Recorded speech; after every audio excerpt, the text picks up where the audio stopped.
वळूया पुढच्या बातमीकडे। पावसाळी अधिवेशनात मुंबईतल्या सावली बारवरून झालेल्या आरोपांवरून ठाकरेंच्या शिवसेनेचे अनिल परब आणि शिंदेंच्या शिवसेनेचे कदम पितापुत्र यांच्यात सामना सुरू झाला आणि आता अधिवेशन संपल्यानंतर या सामन्याचे वेगवेगळे अंक आता महाराष्ट्राला पाहायला मिळतात।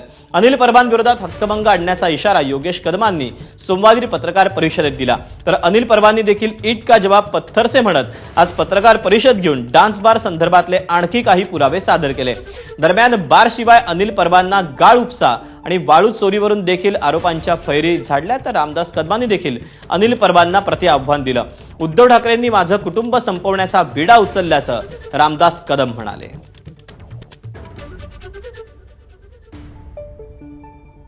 मी सभापती महोदयांना आणि त्यासोबत रीतसर नियमानुसार कारवाई करण्यासाठी मी सभापती महोदयांना स्वतः पत्रव्यवहार करणार आहे आणि त्यासाठी कारवाई करणार सांगणार आहे आणि विधिमंडळामध्ये अनिल परब ह्याच्यावरती मी हक्कभंग देखील दाखल करणार आहे। आमची कुटुंबियाची बदनामी करून मग ही कारवाई त्यांना थांबवायची आहे का? अनिल परबांना ही कारवाई थांबावी अशी त्यांची इच्छा आहे का?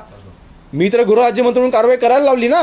एवढं तर कळायला पाहिजे होतं की आपल्या पत्नीच्या नावाने हा बार चालतो, त्या बारमध्ये अश्लील डान्स चालतो, त्या बारमध्ये अश्लीलता पसरवली जाते आणि तुम्ही गृहराज्यमंत्री आहात महाराष्ट्राचे, तुमच्या आईच्या नावाने आज तुमच्या आईच्या नावाला बट्टा लागला, तुम्हाला लाज वाटते ना?